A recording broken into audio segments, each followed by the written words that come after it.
speakingda qo'rquvni yengish, aynan ingliz tilida gapirishda qo'rquvni qanaqa yengsak bo'ladi, mana shu haqida gaplashamiz. Chunki aynan mana shu speak up kursimizga a'zo bo'lganlarni katta qismida muammo bor speakingida. Bu muammolarning ichida albatta qo'rquv ham bor. Masalan, aytaylik, qaysidir mavzu bo'yicha savol berilsa, ustozi so'rasa yoki o'zi kimdir ingliz tilida so'rab qolsa, o'sha savolga javob bera olmaydi, hattoki qiynalib bo'lsa ham shunchaki jim turadi va qo'rqadi javob berishga. Qo'rquv o'zi nimadan paydo bo'lishi, ya'ni mana shu speakingdagi qo'rquv nimadan paydo bo'lish sababini biz birinchi aniqlab olishimiz kerak sizlar bilan. Undan keyin unga yechimni birma-bir ko'rib chiqamiz hozir. Aytaylik, siz qo'rqasiz gapirishga. Odatda bunaqa gapirishga qo'rqadiganlarning darajasi beginner, elementary level bo'ladi. Pre-intermediate levelda ham bo'lishi mumkin gapirishga qo'rqish. Speakingim past deydi. Ba'zi o'quvchilar bor, masalan mana bizga o'quv markaziga kelib kurs olganlarning orasida ham kelishadi. Men masalan qo'liga grammatikadan test beraman. Test ishlab bergin, grammatika, vocabulary yoki mashq beraman, exercise beraman, levelni aniqlashga. U grammatikani yaxshi ishlab beradi, testni yaxshi topshiradi va o'rtacha darajasi pre-intermediate chiqadi. Lekin oddiygina can you tell me about yourself degan savolga aniq lo'nda yoki bo'lmasam fluent bo'lib javob bera olmaydi, ya'ni ravon javob bera olmaydi o'zi haqida. Albatta gapirayotganda grammatik xatolar bilan gapiradi va qo'rqadi juda ham. Hayajonlanib ketadi sirasi savol bersa. Masalan, o'tiribman, can you tell me about yourself? Anaqa mani speakingim yaxshi emas deb, men yo'q deb, nolman deb o'ziga bo'lgan ishonch uje pasayishni boshlaydi. Sizda ham menimcha bo'lgan bunaqa narsa, to'g'rimi? Ya'ni bitta savol bersa, men speakingim nol, gapira olmayman. Mana shunaqa narsa bo'ladi. Masalan, mana aytaylik, mana bugun ham men dars berdim o'quvchilarimga, elementary darajaga, elementaryning oxirgi guruhimizda elementaryning oxirgi borgan guruh edi. Bitta o'quvchi keldi, men u bilan gaplashyapman, grammatikasini ishlab, grammatika ishlab berdi, test ishlab berdi, yaxshi chiqdi testida. Kirib keldi, o'zi haqida savol beraman. Can you tell me about yourself? Desam, sirazi qo'rqyapti-da, uzr, men gapira olmayman. Mening ingliz tilim yaxshi emas.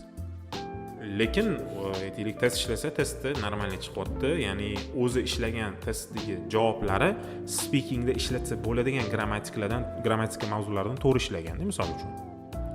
Endi bu nimadan paydo bo'ladi? Masalan, qo'rquv. Bu umuman praktis qilinmaganidan birinchidan, ya'ni siz shu paytgacha qilmagansizki, praktis kimdir bilan gaplashmagansiz, muloqot qilmagansiz yoki umuman uchratmagansiz inglizcha gapiradigan odamni hayotingizda. Chunki O'zbekistonda inglizcha gapiradigan o'zi inglizlar kam. O'zbekistonda birinchidan umuman yo'q desa ham bo'ladi, uchratmaysiz. Faqat o'quv markazlarida ustozlar ingliz tilida gapirishi mumkin yoki ingliz tilini biladigan mana yoshlarni ko'rib qolsangiz, IELTS olgan yoki IELTSdan 7, 7.5, 6 qanaqadir ball olganlar, ular gapirsa, ular bilan gaplashishga harakat qilib ketishingiz mumkin, misol uchun. Lekin katta ehtimol bilan O'zbekistonda mana endi o'rganish jarayoni bo'lyapti. O'rganib bo'lganlar baribir kam. Endi bunaqa holatda qanaqa qilib mana shu qo'rquvni yengsa bo'ladi? Birinchidan, hozir biz yashayotgan asr bu baribir internet asri, 21-asrdamiz. Hammaning smartfoni bor, internet ishlaydi, telefon yaxshi. Har xil ilovalar bor, har xil prilojeniylar bor, har xil zakritli gruppalar bor, misol uchun. Shunaqa ilovalar bor, mana Speakpol degan ilova masalan, mana shu rasmi chiqadi yoki shunga o'xshagan boshqa ilovalar bo'lsa ham, misol uchun bitta bu emas, shunga o'xshagan boshqa ilovalarni ham internetdan ko'rsangiz bo'ladi. O'sha ilovalarda kirsangiz, o'zini uroveniga mos bo'lgan, aytaylik, qanaqadir odamlarni topsangiz bo'ladi chet eldan. Masalan, siz level pre-intermediate yoki elementary aynan o'sha pre-intermediate leveldagi odamni topish mumkin. Va o'sha levelda u odam bilan suhbatlashingiz bo'ladi har xil mavzularda. Ya'ni chet ellik odam. Bu sizda qo'rquv bo'lmaydi chet ellik odam bilan gaplashishga, misol uchun. Yoki bo'lmasam do'stingiz bo'lsa, iloji bo'lsa video zvonok qiling sherigingiz bilan. Umuman olganda mana shunaqa praktis yo'li bilan yengish mumkin. Agar praktis yo'li bilan ham yengishga ozgina qiynalsangiz, boshida oynaga qarab gapiring. Masalan, oynani oldiga o'tirasiz, qarab sekin gapirishni boshlaysiz. Masalan, o'sha bizni o'rgatayotgan topiklarni olib turib, oynaga qarab gapirish kerak, lekin buni doim qilish kerak, kanda qilmasdan. Hech bo'lmaganda kuniga 10 minut yoki 5 minut oynani oldiga o'tirib, 2-3 ta savol berib, savol-javob qilsangiz ham bu ancha foydali bo'ladi. Keyin yana bitta yo'l bor. Bilaman, ko'pchilik masalan piyoda ham yuradi ko'chada yoki piyoda yurishga vaqt topsangiz kerak, balkim uydan ishga ketayotganda yoki o'qishga ketayotganda. Hammamizning qo'limizda hozir aytaylik mana bunaqa AirPods bor, to'g'rimi? Aytaylik buni ichida naushnik bor, quloqimizga taqib ketsak bo'ladi, misol uchun. Agar sizda AirPods bo'lmasa, bu tursa bir 150 ming so'mga beradi, ishlatsa bo'ladiganini 150 ming so'm turadi. Arzimagan pul. Agar AirPods emas, обычный o'sha quloqdagi naushnik bo'lsa, naushnikni oling просто-da. Va har xil conversationlar bo'ladi ingliz tilida, o'zingiz levelingizga mos. Mana Headway, Navigate o'xshagan kitoblarni ichida listening conversationlari bo'ladi. Ya'ni listening suhbatlari bo'ladi. U native speakerlarning gap so'zlari. Shu kabi speakingni rivojlantirish uchun audiolar va kitoblarni English Focus Telegram kanalidan topsangiz bo'ladi. O'sha o'zingiz levelingizga mos bo'lgan conversationlarni olingda, quloqingizga naushnik taqib olib, play pauza bilan orqasidan qaytarib yuravering ko'chada muzika eshitish o'rniga shu ish qiling. Ya'ni naushnikni tiqingda quloqingizga ketayotganda bitta conversationni qaysidir gapini play bosib, gapirib to'xtatib, pauza qilib ketavering misol uchun. Shunda yoki uyda qiling o'tirib bu narsani. Bu ham foydali, bu ham sizning miyangizga inglizcha ma'lumot olib kiradi. Bo'lmaganda o'sha native speaker bilan xuddi gaplashgandek bo'ladi. Yana shunaqa aytaylik, o'sha audiolar bor, faqat savollardan iborat bo'lgan audiolarni ham qidiring kitoblarda. Masalan, faqat savol, qaysidir tema bo'yicha spesifik savollar, to'g'rimi? Savol beriladi. Masalan, tasavvur qiling, ingliz odam sizga savol beryapti-da, play bosingda savol beryapti. Yoki YouTubedan qidirsangiz ham bo'ladi. Men silkalar tashab qo'yaman, mana shu videoni tagiga полезный o'sha tayyor nativelar tayyor savol berganlarini. Misol uchun o'shalarga kirib ishlating. Savol beryapti, imенно spesifik qaysidir topik bo'yicha va pauzani bosingda o'sha topikka siz o'zingiz fikringizni bildiring. Xato bo'ladimi, bo'lmaydimi farqi yo'q. Просто o'sha mana bitta savol. Oddiygina can you tell me about yourself degan narsa bo'lsa ham misol uchun. Savol bo'ldi, play bosgansiz va javob beryapsiz. Pauzani bosdingiz, javob beryapsiz. My name is Mamlaxon deb javob berdingiz. Keyingi savolga o'tasiz. Mana shunaqa qilib bir kunda 5 ta savolga javob berishni ham praktik qilsangiz ham bu ham qo'rquvni yengadi. Ozgina bo'lsa ham mana bu yerda ingliz tilida ma'lumot bo'ladi va sizda shakllanadi, praktik shakllanadi. Ya'ni amaliyot evaziga sizda ingliz tilida gapirish odatga aylanadi. Keyin haqiqiy aytaylik ingliz tilida gapiradigan joylar kelib qolsa, masalan imtihonlarmi yoki ustoz oldidami yoki ko'chada turist ko'rib qolganingizdami, qo'rquv bo'lmaydi borib gapirishga. Misol uchun menda shunaqa bo'lgan.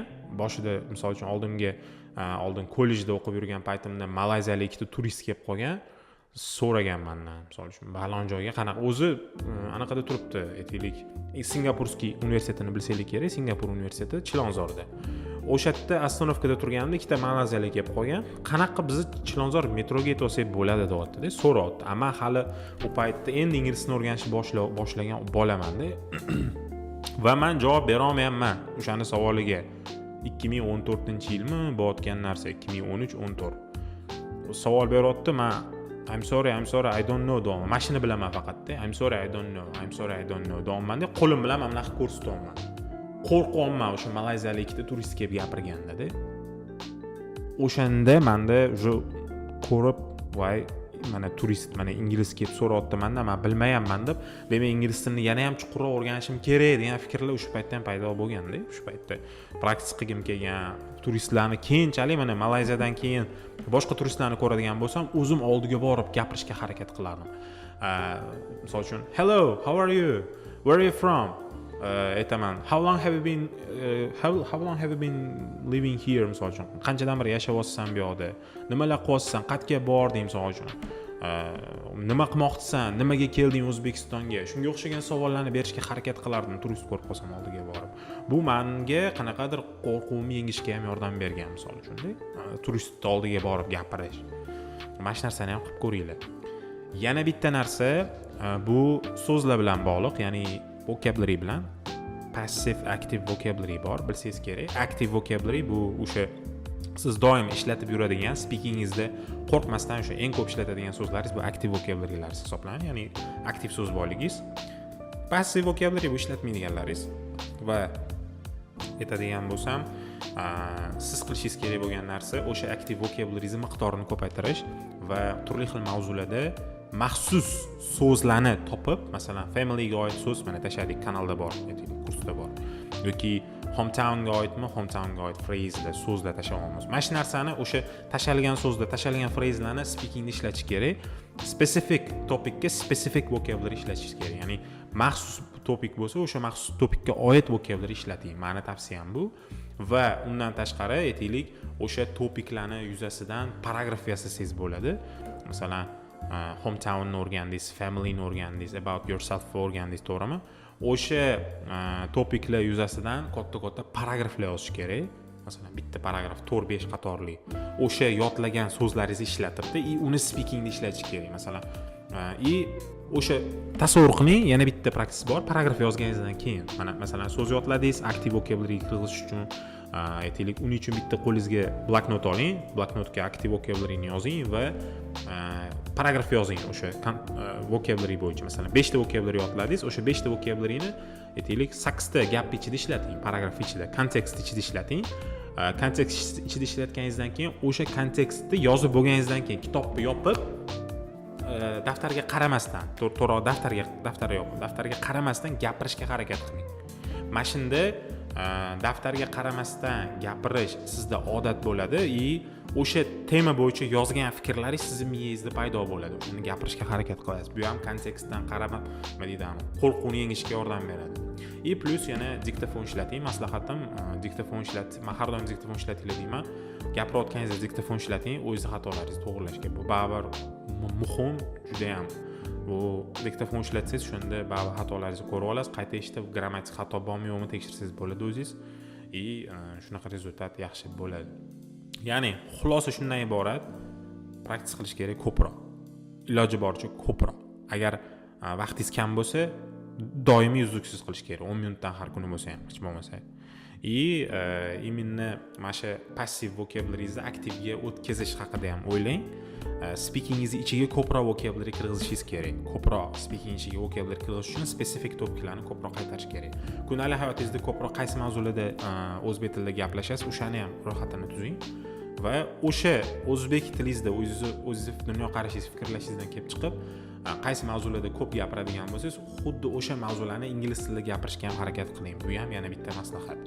Foyda bo'ladi, qo'rquvlaringiz yengiladi, aynan mana shunaqa qilsangiz. Lekin praktik qilmasangiz, mana shu aytilgan maslahatlarga amal qilmasangiz, unda foydasi bo'lmasligi mumkin. Mana shu maslahatlar ko'rinishidan oddiyga o'xshagan, oddiydek ko'rinishi mumkin, prostoy, oddiy shundoq. Lekin o'sha maslahatlarga amal qilinsa, mana shu aytilayotgan narsaga, hozir mana shu videoni o'zida ham, 14-15 minutlik videoning o'zida ham qancha ko'p maslahat aytdim. O'sha maslahatlarga qancha ko'proq, foydaliroq qilib, uzluksiz amal qilinsa, shunda rezultat bo'ladi. Amal qilinmasa, harakat qilmasangiz, unda rezultat bo'lmaydi. Sizlar bilan Kamina Farhod Hakim bo'ldi. Bugungi speakingda qo'rquvni yengish bo'yicha mavzuyimizdagi dars shundan iborat edi. Bundan keyingi darsimiz praktik bo'ladi. Hammaga rahmat.